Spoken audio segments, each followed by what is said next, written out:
Crocodile Dundee is one of the most iconic films of the 1980s, but behind its success are the names of people who have passed away. Some collapsed in loneliness. Some died on the operating table. Others have disappeared forever, and no one knows where they are. This is the heartbreaking truth behind a cinematic legend. Join us in discovering and paying tribute to them. Don't forget to like and subscribe. Let's get started. David Gulpilil as Neville Bell. David Dalaithangu Gulpilil was born 1st of July 1953. Is a Yolngu indigenous artist from Arnhem Land, Northern Australia. He was 33 when he starred in the 1986 film Crocodile Dundee, playing Neville Bell, a small but memorable role that captured the unique intersection of Aboriginal culture and the modern world. The role was a reflection of his life as a man who lived between two worlds, tradition and modernity, the wilderness and the glamour of Hollywood. David Gulpilil died on November 29, 2021, at the age of 68 after a 4-year battle with lung cancer. He spent his final years living quietly in Murray Bridge, South Australia. He was appointed an AM, an Order of Australia, and received the Lifetime Achievement Award at the 2019 NAIDOC Awards. After his death, his loved ones asked the public to temporarily refer to him as David Dalaithangu, following the indigenous custom of avoiding the name of the deceased.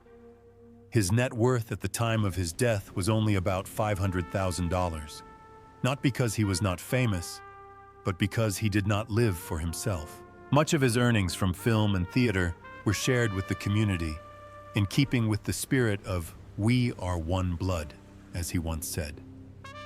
His death was a huge loss to Indigenous Australian culture, but the spotlight could not hide a deep wound. Gulpilil's life was a constant struggle between identity and temptation, between fame and destruction. After his iconic role in Walkabout, 1971, he entered the world of white Australia, where he met Bob Marley, John Lennon, and hard liquor. From there, alcoholism began to destroy his life, leaving him homeless in Darwin, dubbed the Tramp, and repeatedly in trouble with the law. The 2011 incident, when he was sentenced to a year in prison for drunkenly assaulting his wife, marked the nadir of his life. Not the fall of a violent man, but of a man whose addiction had lost control. But behind bars, he realized something. And then, in Charlie's Country, 2014, he not only acted, but actually lived on screen, telling his own lonely story, an Indigenous man lost in a world built by white people. John Mellon as Walter Wally Riley. John Mellon was born on May 1, 1934, in the suburb of Mosman, Sydney, Australia. In 1986, he was 52 years old when he joined the cast of Crocodile Dundee and played Walter Wally Riley, Mick Dundee's best friend and comedic sidekick. With his warm baritone voice and natural acting style, John not only brought laughter to the audience, but also made them feel comfortable in the strange world of New York. However, behind the spotlight, his life was a silent tragedy. Just 3 years after the success of Crocodile Dundee, on 11 August 1989, John Mellon died at the age of 55 from cirrhosis of the liver, a direct result of his long-term alcoholism. He breathed his last breath at Neutral Bay, not far from the Oaks Hotel, a pub that has named a bar after him, the John Mellon OBE Bar.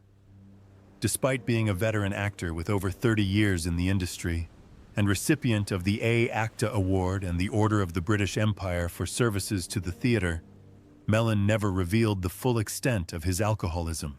At the time of his death, his net worth was estimated at $2 million, largely from film, television, and voice work, notably for the Victoria Bitter beer brand, famously saying, "You can buy it any way you want." But it was his alcoholism that cast the darkest shadow over his life. John once said he drank because he was bored, but it seemed to come from invisible pressures that no one could see.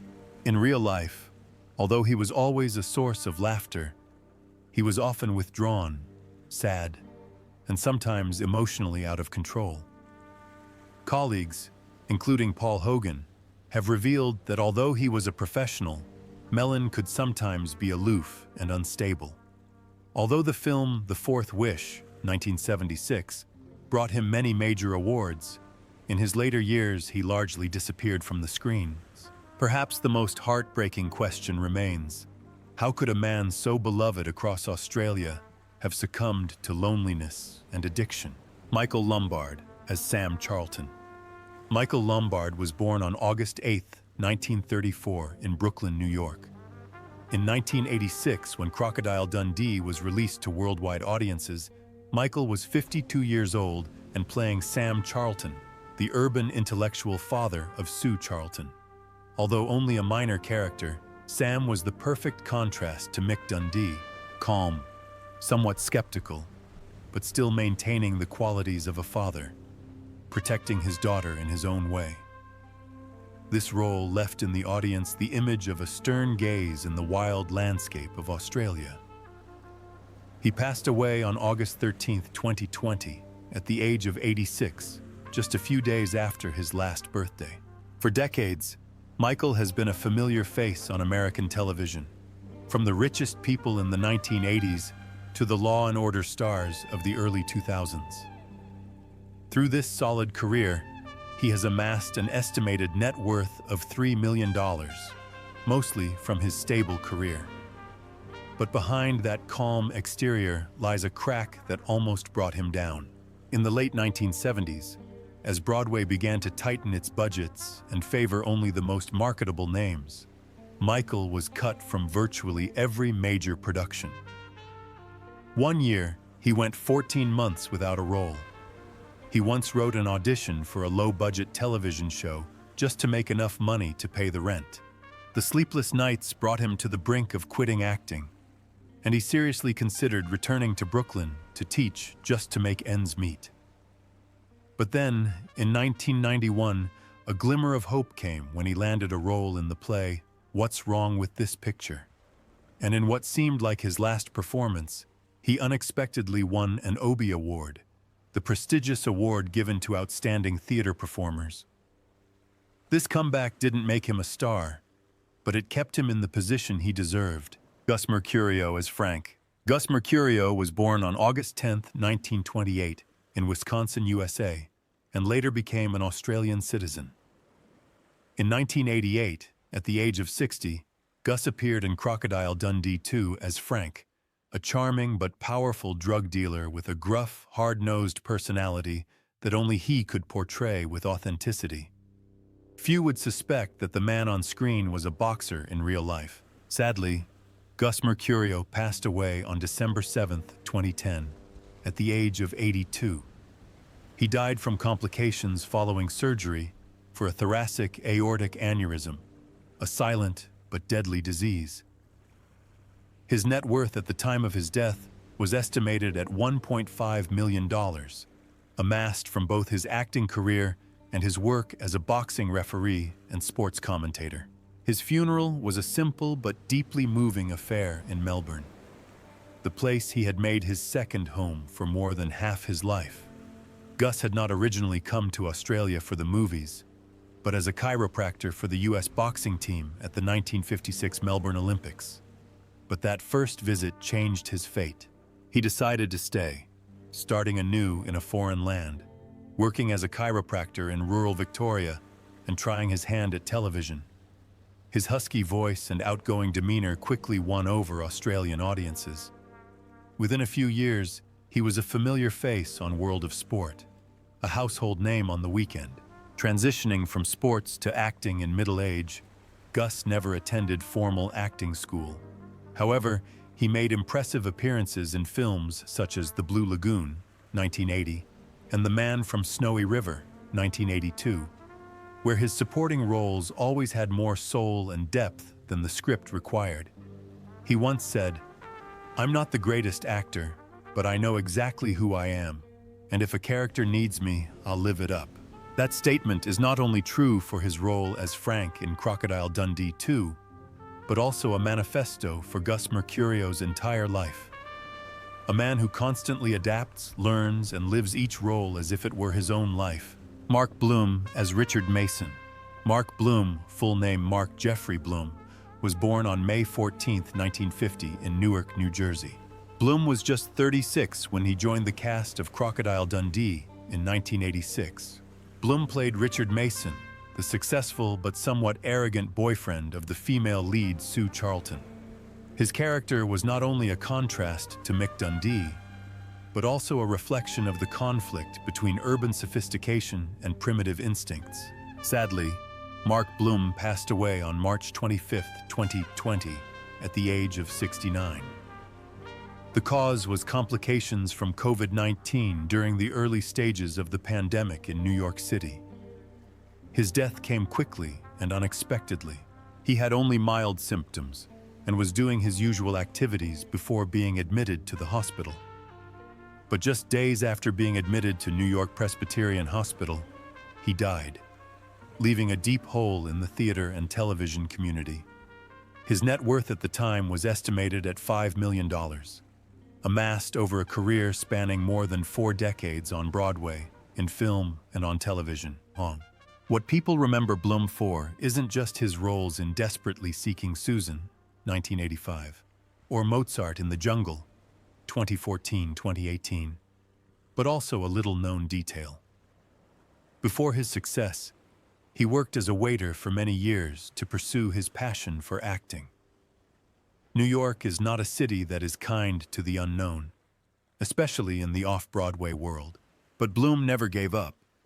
In a rare interview, he shared that he was rejected for more than 30 roles in 1 year, but he still went to auditions every morning. That tenacity helped make him a beloved teacher at HB Studio, where he taught for the rest of his life. Perhaps that is why, although not a household name, when he passed away, many directors, actors, and students called him the quiet flame of New York theater. And that flame will forever burn in the memories of all who saw him perform. Reginald VelJohnson as Gus. Reginald VelJohnson, born Reginald Johnson, was born on August 16, 1952, in New York City.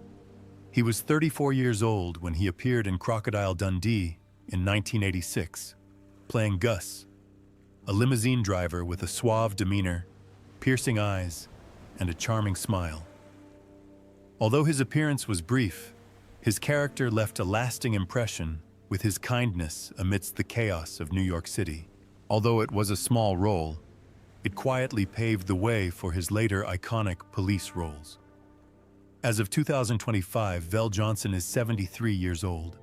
Although he no longer regularly appears in major projects, he continues to be active in the industry through guest appearances, voiceovers, and commercials, most notably as a TV dad in a progressive ad campaign and as Principal Winslow in Invincible 2021.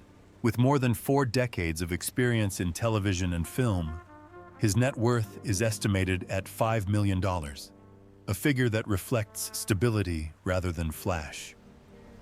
He lives a quiet life in Oceanside, New York, unmarried and childless, spending most of his time alone and with a few close friends in the industry. However, a 2017 incident shocked his fans. A malicious rumor spread online that VelJohnson had died of a heart attack. Within hours, the false news had spread across social media and online news sites. Condolences and tributes were posted at a dizzying pace, as if the world was preparing to say goodbye. Yet while the public mourned, VelJohnson calmly ate dinner at home until friends called to check on him. He then spoke out, gently but firmly, to clarify the situation, and has remained even more private since then. The incident led him to a profound realization. Perhaps to the public, he has become a symbol of the past, forever associated with his roles as the loving father in Family Matters and Officer Al Powell in Die Hard, 1988. Those kind-hearted roles have endeared him to people who are willing to believe they have lost a family member. VelJohnson does not deny the loneliness of being part of a film industry that no longer has room for quiet, familiar faces like himself. But he does not feel sad. I survived the rumors of my own death. That's optimistic enough, he once said with a laugh in a rare interview. Ernie Dingo as Charlie. Ernie Dingo, full name Ernest Ashley Dingo, was born on 31st July 1956 in Bullerdo Station, Western Australia. He was just 32 when he appeared in Crocodile Dundee 2 in 1988. He played Mick Dundee's Indigenous friend Charlie, who brought cultural depth to the hit action comedy. Despite being a supporting role, Charlie left a unique mark, helping to define an Australian with a rich Indigenous identity that global audiences had rarely seen before. As of 2025, Ernie Dingo is 69 years old and still active in the entertainment industry. He is a familiar face on Australian television, hosting the travel show Going Places with Ernie Dingo on NITV.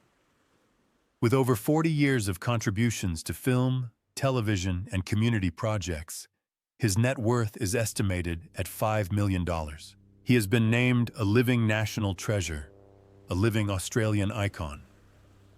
But behind the glamour lies a personal controversy that has rocked his career. In 2008, a shocking allegation put Ernie Dingo in the spotlight. During a cultural event in the town of Carnarvon, Western Australia, he was accused of pushing and berating an 11-year-old boy. According to the boy's mother, the child interrupted Dingo during a traditional ceremony, causing Dingo to lose his temper, push the boy, and berate him. The incident quickly attracted national media attention, severely tarnishing Dingo's image as a friendly and inspirational television personality. He denied all allegations and was not criminally prosecuted. However, the boy's family filed a civil lawsuit seeking damages for emotional distress. Although the outcome of the case was never made public, Dingo largely disappeared from mainstream television for a long time afterward. The incident left a huge scar on a career and reputation that had taken him decades to build. In the public eye, Dingo was seen as a stalwart, a gentle, inspirational Indigenous man who overcame poverty and racism to become a national icon. Paul Hogan as Michael Crocodile Dundee. Paul Hogan, real name Paul Hogan, was born on October 8, 1939 in Lightning Ridge, New South Wales, Australia. In 1986, at the age of 47, he captured the world's attention when he played Michael Crocodile Dundee in the film Crocodile Dundee, a role that not only brought him international fame, but also shaped the image of the Australian wild man in the eyes of a global audience. With a giant dagger, a mischievous smile, and an optimistic spirit, whether in the outback or the city, Hogan transformed Dundee from a fictional character into a cultural icon. As of 2025, Paul Hogan is 85 years old. He now lives quietly in Los Angeles, away from the limelight and his former life. In recent years, Hogan has been off-screen, spending time with his small family and close friends, focusing on his health. At one point, he was embroiled in a tax case in Australia that prevented him from returning to his homeland. He now lives a simple life in America, away from the public eye. His net worth is estimated at $20 million, enough to live comfortably, but not enough to erase the lingering homesickness and lingering regret for what he couldn't keep. If Hogan's career has been an adventure, his personal life has been a maze of contradictions. At the heart of the story is his relationship with actress Linda Kozlowski, his co-star in Crocodile Dundee. They were a power couple on screen at the time, falling in love in real life and marrying after Hogan divorced his first wife, Noeline, who had been with him for more than 2 decades and was the mother of his 5 children. Many could not understand why Hogan would trade a long-standing family for such a risky affair. He stayed silent, choosing to walk with Linda, believing that he had found true happiness. But that happiness did not last forever. His marriage to Linda ended in 2014, quietly and sadly, without any of the fanfare that had preceded it.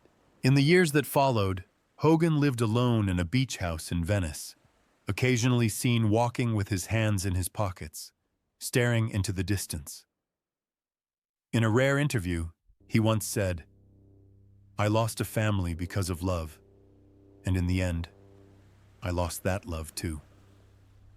This statement left many speechless, because behind the smile that once captivated the world was a man still haunted by his choices in life.